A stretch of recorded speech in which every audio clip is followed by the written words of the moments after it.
El título es Educación moral del medium. Nos la ofrece José Ignacio Modamio, que viene del Centro Espírita Entre el Cielo y la Tierra y es parte de la redacción del periódico Espírita El Ángel del Bien. José Ignacio, cuando quieras. Un fuerte aplauso. Muchas gracias. La mediunidad no necesita presentación porque ha estado con nosotros desde el principio de la historia.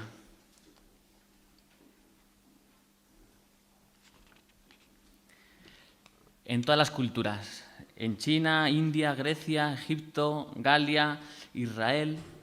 Tenemos en Grecia, por ejemplo, registros de las sibilas y las pitonisas del oráculo de Delfos.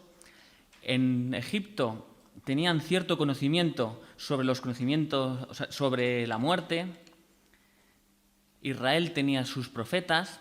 Y, por ejemplo, en el libro Después de la muerte de León Denis nos habla cómo Aristóteles estuvo 30 años en un proceso de iniciación en Egipto, conocimiento sobre la muerte que llevó a Grecia y luego influyó en las doctrinas de Platón a través del mundo de las ideas y el mito de la caverna, y nos llegaron.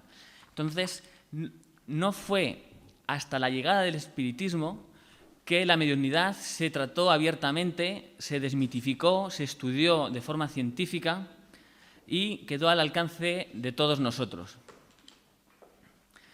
Según el libro de los Medium, la mediunidad es una facultad dependiente del organismo, pero independiente de la moral. Sin embargo, la moral es el aspecto más importante de la práctica mediúnica, porque determina la utilidad práctica del trabajo realizado para hacer el bien, por mediación de los fenómenos de afinidad y sintonía. La afinidad podemos definirla como el fenómeno por el cual nos rodeamos de aquellos espíritus encarnados o desencarnados que comparten con nosotros los mismos tipos de pensamientos y sentimientos. Y la sintonía sería el fenómeno por el cual podemos modificar nuestra vibración, nuestro pensamiento y nuestro sentimiento para entrar en relación con otros, encarnados con encarnados, encarnados con desencarnados, desencarnados con desencarnados y desencarnados con encarnados. De esta forma, la afinidad y la sintonía nos incumbe a todos, porque a través de la inspiración, nos dice Kardec en el libro de los Medium, capítulo 15, la inspiración procede de los espíritus que ejercen una influencia sobre nosotros, para el bien o para el mal. En ese aspecto se puede decir que todos somos medium. Todos estamos rodeados por los espíritus que son afines a nosotros en función de cómo sea nuestra moral. Moral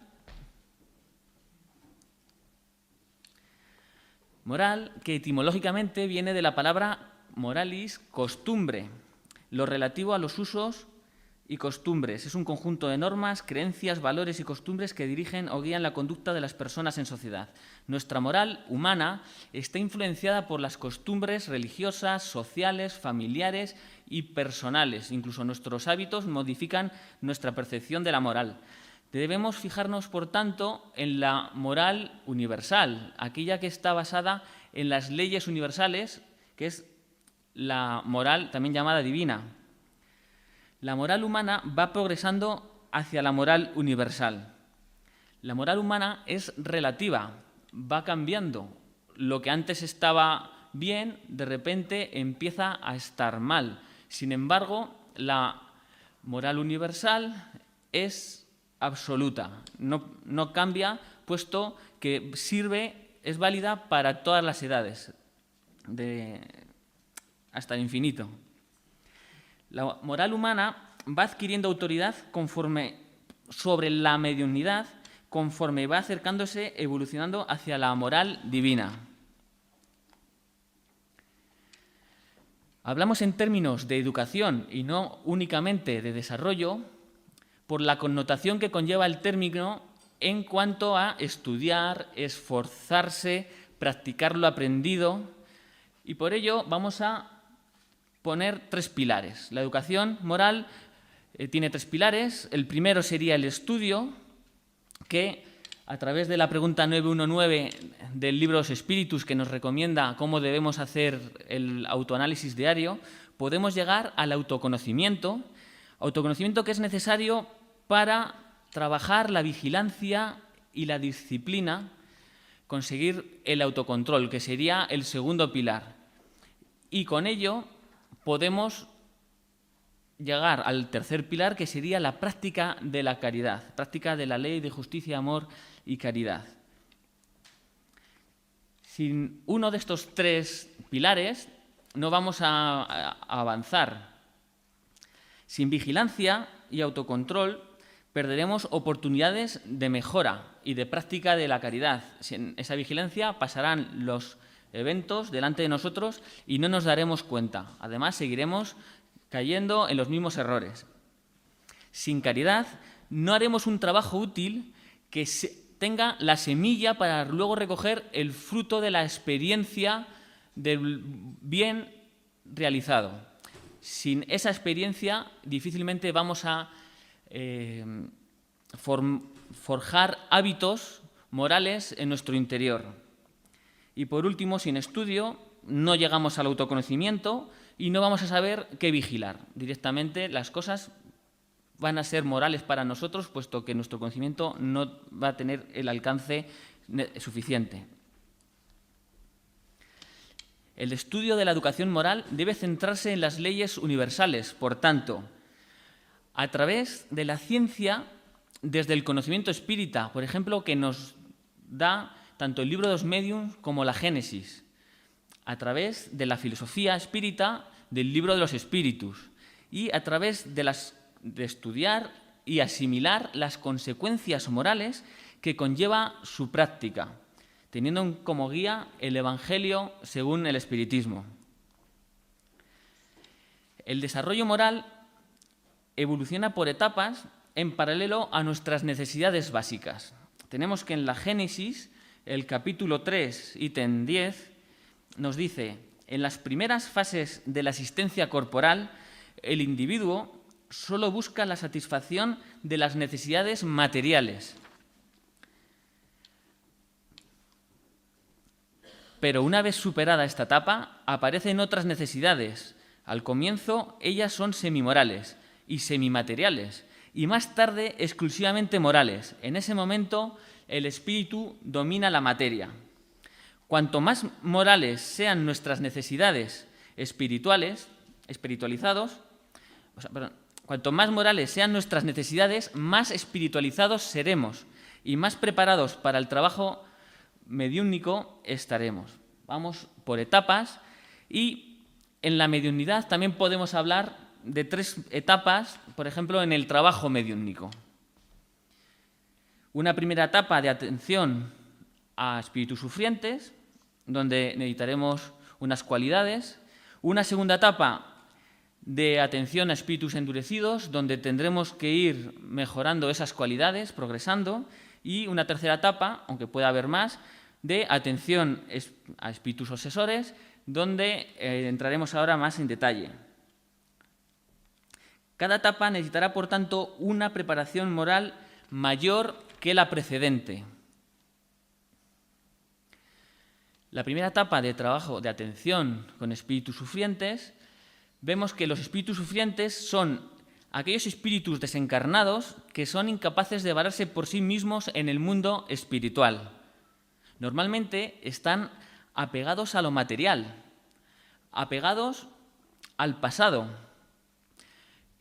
Normalmente no tienen méritos morales que les protejan de otros espíritus que intentan acobardarlos o manipularlos. Sienten dolencias para ellos físicas. No tienen cuerpo físico, pero sus dolencias están tan materializadas que para ellos son físicas y no hay que intentar decirles que no son físicas. También tienen dolencias morales porque las sienten muy dentro de ellos. Tampoco suelen tener conocimiento que les permita saber qué es lo que está ocurriendo y qué pueden hacer. Muchas veces casi son inconscientes por la turbación que tienen. En esta etapa se caracteriza por ser una etapa de trabajo de donación fluídica y de vibración, donde a la vez que se auxilia, somos auxiliados, aprendiendo experiencias ejemplificadoras de máxima utilidad para el desarrollo moral en nuestra vida diaria. Es una etapa de escucha activa y de orientación espírita, limitando la información adecuadamente porque demasiada luz puede cegar. En esta etapa debemos incluir en el estudio la lectura del Evangelio según el Espiritismo diaria y lecturas edificantes para trabajarnos la sintonía y la afinidad, el pensamiento elevado, controlar nuestras emociones y la práctica diaria también de la oración. Todo ello para mejorar nuestra moralidad y mejorar nuestros fluidos, porque del tratamiento, gran parte del éxito del tratamiento va a depender de la calidad de nuestros fluidos. Los espíritus suelen estar en turbación y gracias al choque anímico van a recobrar cierta conciencia de sí mismo y por primera vez van a poder reflexionar sobre su situación y de cómo se encuentran. La escucha activa es muy importante porque vamos a intentar llevarles a un estado donde ellos mismos se puedan responder a sus propias preguntas, intentando limitar la información. Es tan importante, es más importante sacarles de su situación vibracional que dar conocimientos que en ese momento a lo mejor no son adecuados. La carrera es muy larga, puesto que están empezando el despertar y tenemos que dosificar mucho lo que decimos.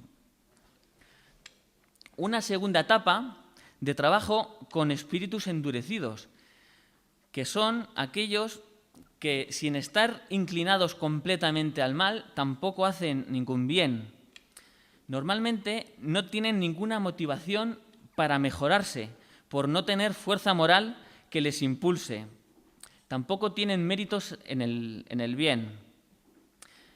Su sufrimiento les ayuda a intuir que algo no es correcto, algo va mal, algo tiene que cambiar, pero no confían en nadie y tienen miedo a cualquier cambio y al futuro. Esta etapa es una etapa de trabajo donde lo primero sería intentar ganar su confianza. Para ello tenemos que ser un ejemplo vivo de lo que decimos. Tenemos que llegar a un autodominio de nosotros mismos y estar vigilantes, porque es frecuente que estos espíritus nos acompañen en ciertos periodos en el día a día y si ven que lo que decimos en el centro espírita no concuerda con lo que luego hacemos en nuestra casa o en nuestro trabajo, ¿cómo vamos a conseguir que luego confíen en nosotros? Porque ven cómo somos en el día a día. Y una segunda etapa de pureza de sentimientos, puesto que su mal es el endurecimiento del corazón. Y no se puede ablandar un corazón endurecido con sentimientos normales. Tenemos que purificar nuestros fluidos lo máximo posible para que una vez ganada la confianza puedan penetrar y ablandar su corazón, para que puedan pensar en afrontar un futuro nuevo, diferente, basado en la confianza que ponen en nosotros, en el grupo. Y una tercera etapa de trabajo con espíritus obsesores, donde tendríamos a espíritus inclinados principalmente hacia el mal, con diferentes motivaciones. Algunos van a estar aferrados a la obsesión por venganza. En este caso, la reunión giraría en busca de alcanzar el perdón por parte de este espíritu. Otros espíritus son adictos a nuestras emanaciones fluídicas, pensamientos negativos, como son los enfados, por ejemplo, nuestras emociones, nuestras pasiones, nuestras emisiones fluídicas debidas a adicciones. Por ejemplo, en este caso es tan importante abordar al obsesado como al obsesor. Si solo atendemos al obsesor, el obsesado pronto tendrá un nuevo obsesor diferente al inicial y nunca va a haber un final, ¿vale? De forma que el trabajo se tiene que centrar en las dos personas. Otros están motivados por la envidia de querer que no hagamos el bien como grupo, envidia de querer que no avancemos. Estos espíritus normalmente vienen a los centros organizados y especializados para disolver grupos donde estamos trabajando. Normalmente estos ataques son cíclicos y son cíclicos porque conforme atacan van perdiendo fuerzas. El simple hecho, tenemos que pensar que el simple hecho de pasar por una prueba de este tipo estamos ayudándoles, puesto que ellos mismos están interactuando con nosotros diariamente, están beneficiándose de nuestros fluidos si somos capaces de mantenernos armonizados y cuando ellos están ya, cuando agotan sus fuerzas, digamos, tienen que esperar a otro ciclo para volver a aumentar la presión sobre el grupo. Esta etapa se va a caracterizar primero por renuncia, porque conocen nuestros defectos y nuestros puntos débiles, van a meter la cuñita siempre en aquel punto donde duele, porque tienen gran inteligencia y además se encargan de traernos el espíritu que mejor trabaja nuestras debilidades, endurecen nuestras pruebas de la vida, donde más duele, evidentemente, trabajan sinérgicamente los miembros del grupo, de forma que si solo atacaran a un miembro, pues el resto le podría arropar y difícilmente llegarían a buen puerto, pero atacando todas las grietas a la vez, pues intentan desestabilizarnos y a veces incluso lo consiguen. Debemos incluso pensar el lado bueno de todo esto, puesto que yo tengo estas debilidades y alguien me está haciendo que mi prueba sea un poquito más dura. Si venzo esa prueba, estoy dando un paso de gigante que de otra forma tendría que ir más despacio. Entonces, siempre podemos ver el lado positivo de todas las situaciones, porque si algo no nos va a faltar es ayuda en el trabajo.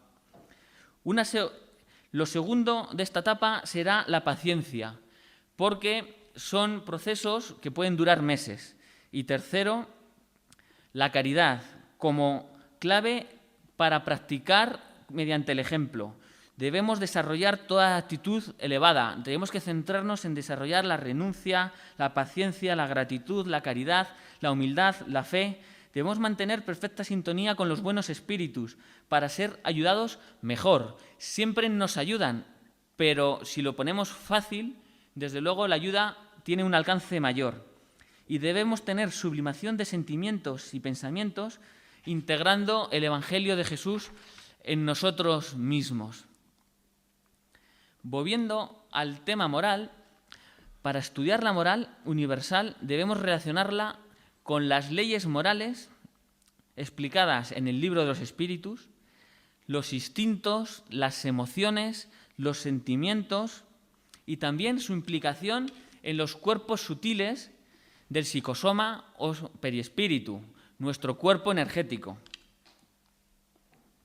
El Libro de los Espíritus nos habla de los instintos y su relación con las leyes morales. En la pregunta 564 tenemos que, en su origen, los seres humanos son como los niños que acaban de nacer y que actúan más por instinto que por voluntad determinada.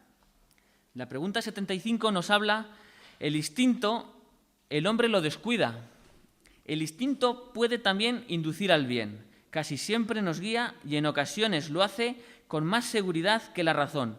No se extravía jamás.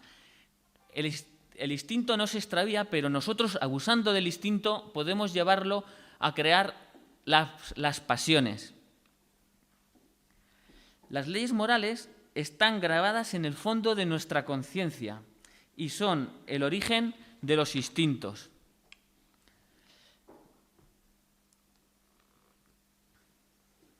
En la Génesis, capítulo 3, nos dice que la meta del espíritu es la vida espiritual.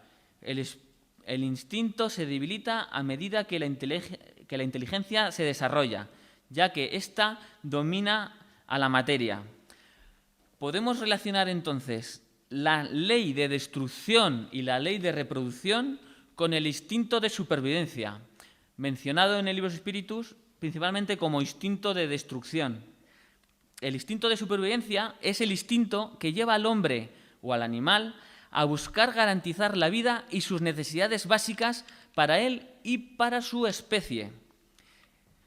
La ley de conservación, de la que deriva el instinto de conservación, nos da un instinto que impulsa al hombre a buscar la seguridad y la comodidad desarrollando estrategias inteligentes a través del trabajo. Y tenemos otra ley moral que es la ley del trabajo, que no hemos incluido aquí, pero podría también trabaja conjuntamente a la ley de conservación.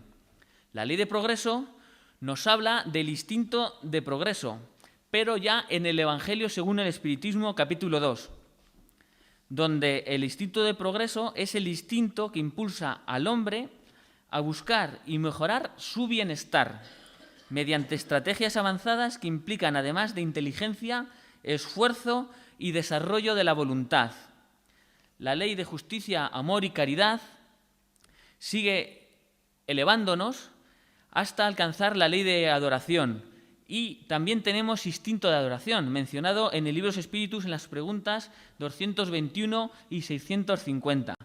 El instinto de adoración es el instinto que lleva al hombre a mirar hacia lo alto, al hombre y a todos los pueblos durante toda la historia, a mirar hacia lo alto y a preguntarse por el sentido de su existencia y de toda la creación, de dónde venimos, qué somos, hacia dónde vamos.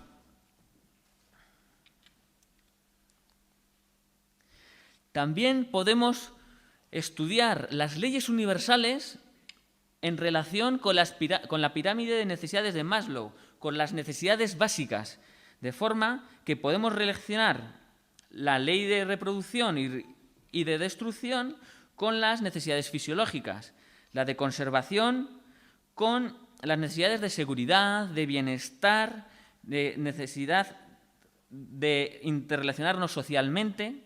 La ley de progreso podemos relacionarlo con las necesidades de estima, de reconocimiento, y las leyes de justicia, amor y caridad y la ley de adoración relacionarlas con la necesidad de autorrealización que todos tenemos.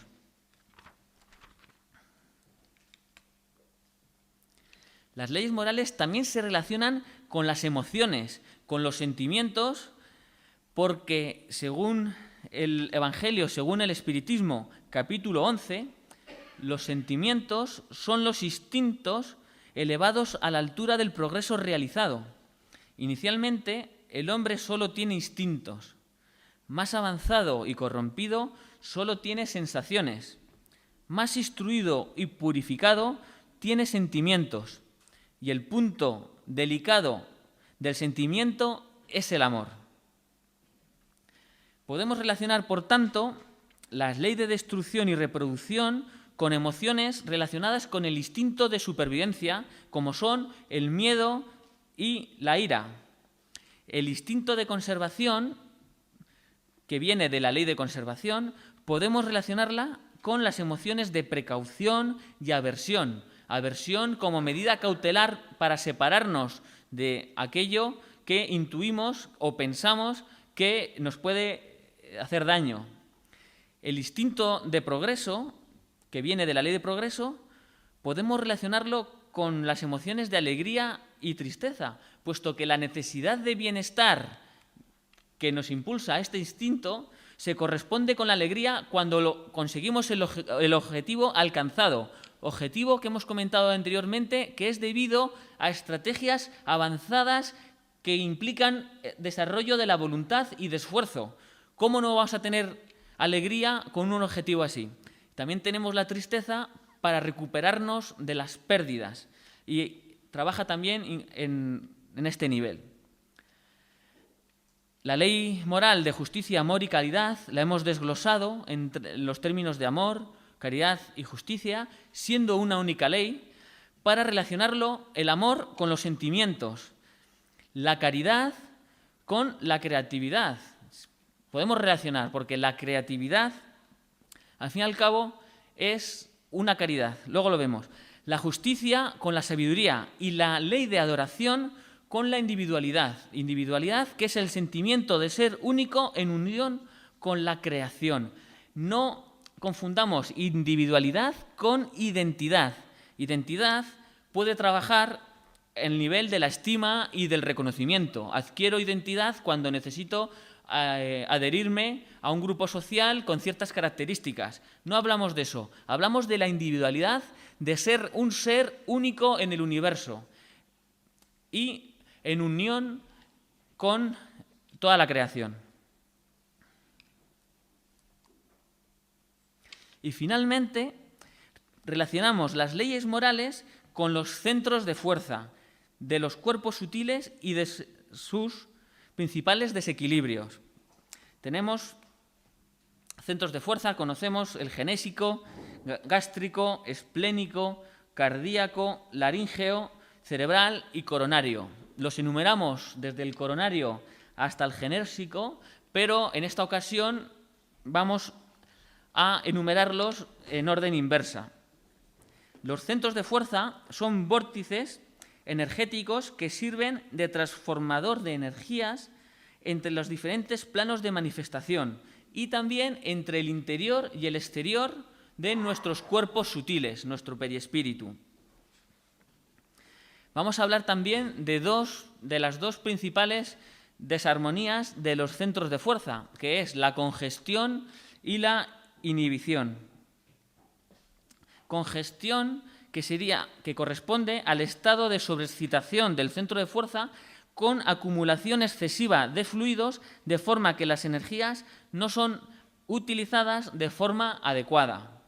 También vamos a hablar de estados de inhibición, correspondiente al estado de bloqueo o ralentización de las funciones del centro de fuerza, como la absorción y la transformación de energías. Tenemos, entonces, podemos relacionar la ley de destrucción y reproducción, el miedo y la ira, con el séptimo centro de fuerza, que es el genésico. Las emociones de preocupación, aversión, la ley de conservación y el instinto de conservación con el centro de fuerza gástrico. El instinto de progreso y la ley de progreso con el centro de fuerza esplénico. La ley de amor, justicia y caridad en cuanto a amor con el cardíaco. La ley de justicia, amor y caridad en cuanto a creatividad, caridad, con el laríngeo. La ley de amor, justicia y caridad en cuanto a la sabiduría necesaria para alcanzar la perfecta justicia, con el cerebral. Y la ley de adoración, que nos lleva a la individualidad en unión con toda la creación, con el coronario. En el primer nivel, correspondiente al séptimo centro de fuerza, que es el genésico, tendremos como desequilibrios principales debidos a excesos y adicciones que pongan en peligro nuestra vida. Conflictos que nos lleven a vivir con miedo e ira, conflictos que nos lleven a no querer vivir. Y aquí tendremos que todo apego que integremos como necesidad básica irremisiblemente nos va a producir sufrimiento, estrés, ansiedad y en ocasiones incluso la enfermedad. Vamos a ver que el apego funciona en muchos niveles, pero Todo apego en este nivel será una necesidad básica que podrá excitar nuestro instinto de supervivencia con las emociones de miedo e ira. Podrá llevarnos a un estado de ansiedad, de lucha y irremisiblemente en algún momento vamos a perder. La pérdida de esa necesidad que hemos incorporado, que es externa y no es completamente innecesaria, nos va a llevar al sufrimiento. Gracias a la tristeza y a la capacidad de duelo podremos reponernos y volver a la normalidad. Este centro, el séptimo, en estado de congestión o sobreexcitación, irá a generar la temeridad en la cual el individuo no siente miedo de nada, siendo víctima fácil de vicios y pasiones. Tendrá necesidad de emociones fuertes, de altos niveles de adrenalina. Podrá caer en adicciones también fuertes. Tendrá excesivo consumo de energías, pero igual que consume, podrán robárselas, puesto que las pondrá a disposición de entidades que entren en su vibración. En estado de inhibición será síntoma grave de inseguridad ante la vida. Tendrá miedo de todo y de todos. Podrá tener problemas psicológicos como son las fobias, paranoias y posiblemente tenga dependencia psicológica en relación a la aprobación de otros para compensar sus enormes inseguridades. Y tendrá peligro de tener adicciones que le lleven a intentar desinhibirse de esas inseguridades. Con estos desequilibrios, la mediunidad será una puerta abierta a influencias obsesivas externas que le inhabilitarán para el trabajo mediúnico. Sus fluidos serán demasiado excitantes o demasiado debilitados para el trabajo. Incluso su interés normalmente será muy materialista y posiblemente solo le llame el fenómeno y no tenga mucho interés en ayudar. En el segundo nivel, los desequilibrios principales vienen debidos a el egoísmo, que tiene su origen en el instinto de conservación, según obras póstumas en la página 233 de la edición de Dicey.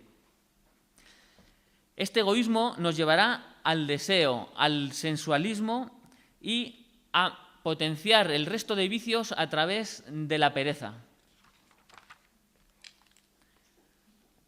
En estado de congestión o sobreexcitación tendremos justamente la excitación de nuestro egoísmo y nuestro apego al placer y al sensualismo, perjudicando la salud y desperdiciando energías sutiles que debilitarán nuestro cuerpo físico.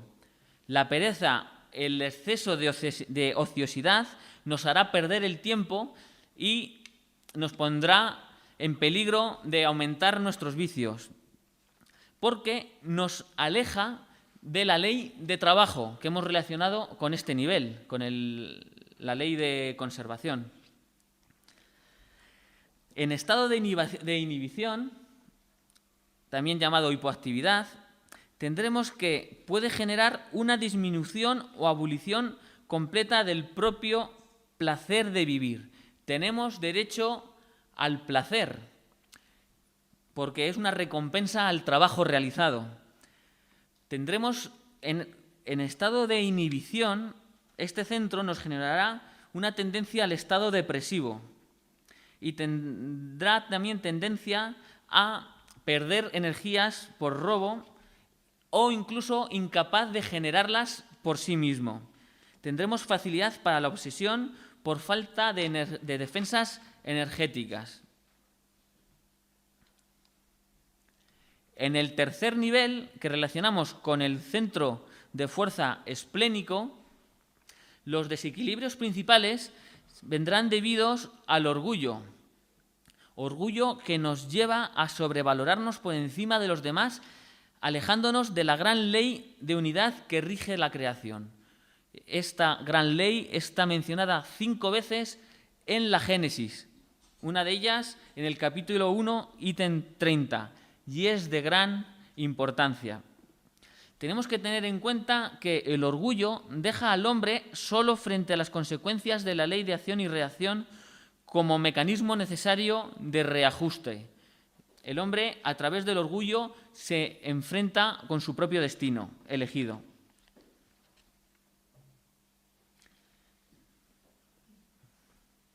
En este nivel nos encontramos con la necesidad de desarrollar la conciencia de progreso. Por el desarrollo de la conciencia de progreso, para el desarrollo de la conciencia de progreso necesitamos el desarrollo del autoamor. En este centro esplénico podemos trabajar el autoamor como necesidad, como medio por el cual nos vamos a catapultar hacia los niveles superiores y vamos a poder superar nuestro egoísmo y el orgullo. El autoamor despierta en nosotros la sensación de poder y libertad para llevar a cabo todo lo que nos proponemos. Ahí está el peligro luego de caer en el orgullo. Pero el autoamor es la base para proyectar amor a los demás en el siguiente nivel y superar el egoísmo que alimenta nuestro orgullo. Con un autoamor realmente sincero podemos tener la base para que nuestras seguridades sean abastecidas, de forma que podamos luego dar nuestro amor. Si yo tengo carencias, si no poseo amor, nuestro autoamor, si no tengo amor, no lo puedo dar.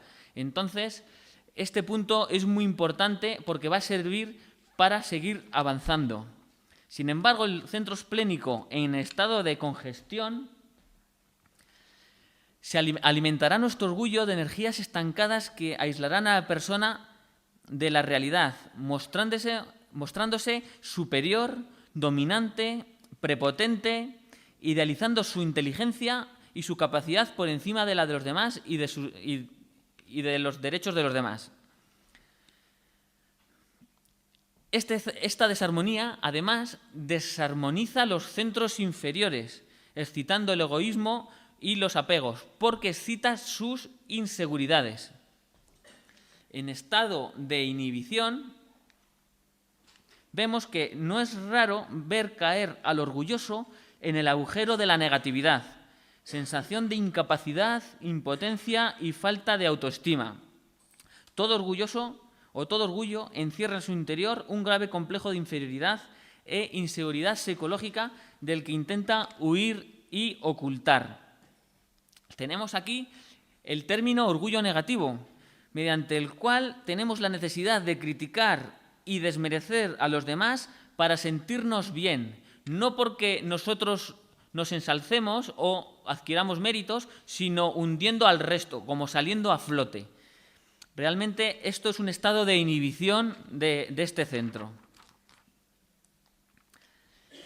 En cuanto a mediunidad, en este nivel, cuando la mediunidad despierta, tenemos el peligro de que el orgullo se agite y necesitaremos una gran dosis de humildad para admitir que solamente somos intermediarios y que estaremos al servicio de la espiritualidad superior.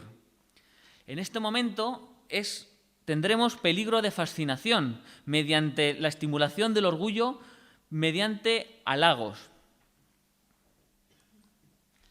En el cuarto nivel tenemos el centro coronario y es el primer nivel de la ley de justicia, amor y caridad.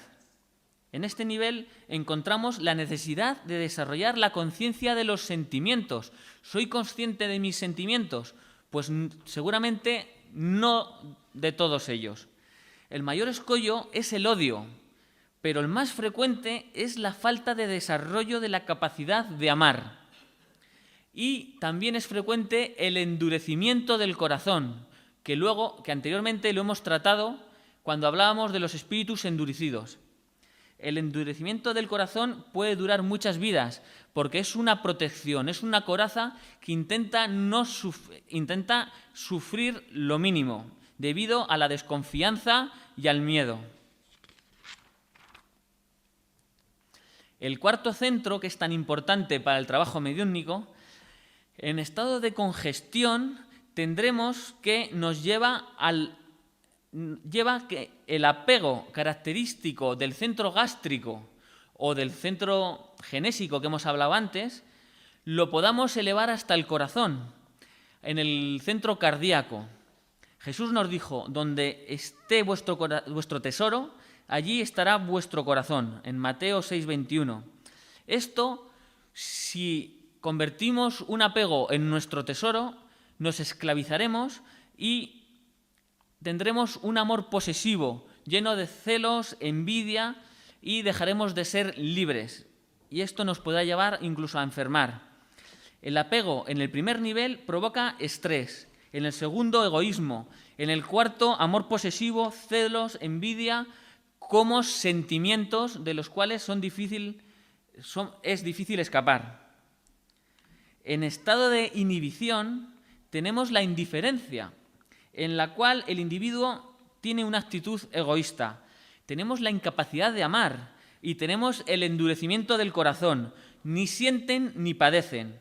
En estado de estancamiento, en este estado de estancamiento es muy difícil salir, porque las consecuencias son a muy largo plazo y posiblemente necesitemos ser ayudados, recibir ayuda, como hemos hablado antes, ya incluso como espíritus desencarnados.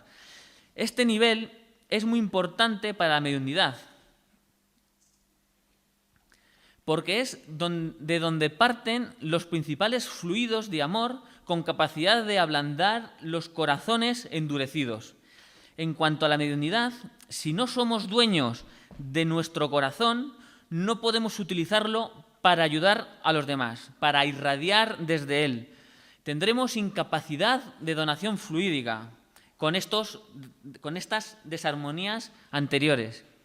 También tendremos peligro de obsesión muy grave, porque ese apego que será nuestro tesoro será una grave grieta que podrá ser aprovechada para nuestro desequilibrio.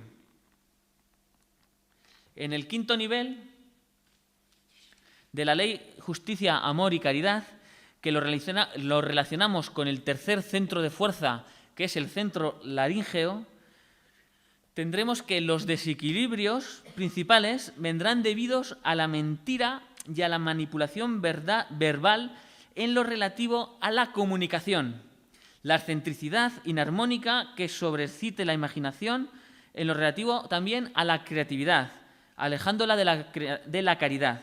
Podemos ver, por tanto, la caridad como el proceso creativo, de ahí creatividad, por el cual hacemos el bien aumentando la armonía del universo. Todo proceso creativo podemos llegarlo a ver como caridad si con ello aumentamos la armonía de nuestro entorno o del universo. En este nivel nos encontramos con la necesidad de desarrollo de la conciencia caritativa, de ser caritativos, adquiriendo y transmitiendo conocimientos superiores, predicando con el ejemplo y siendo coherente con lo que hacemos, con lo que decimos y con lo que pensamos. No solo hay que desarrollar amor por los demás, sino además hay que expresarlo, mantenerlo y demostrarlo mediante la caridad. En el quinto nivel tenemos la puerta a los estados superiores de conciencia. Nos dijo Kardec que fuera de la caridad no hay salvación. En el punto 17 del Evangelio según el Espiritismo, capítulo 13, nos dice que el sentimiento más propio para haceros progresar dominando vuestro egoísmo y vuestro orgullo, el que dispone vuestra alma a la humildad, a la benevolencia y al amor al prójimo, es la piedad. La piedad es la virtud que antecede a la caridad. Por eso lo ponemos en este nivel. Este nivel congestionado ocurre cuando abusamos del conocimiento para imponer nuestra voluntad con fin de adquirir poder sobre los demás, manipulando, dirigiendo. Influye en nuestro orgullo y, por tanto, desequilibra nuestro centro esplénico. Y el centro esplénico, a su vez, desequilibra el centro gástrico y el centro genésico, como hemos comentado.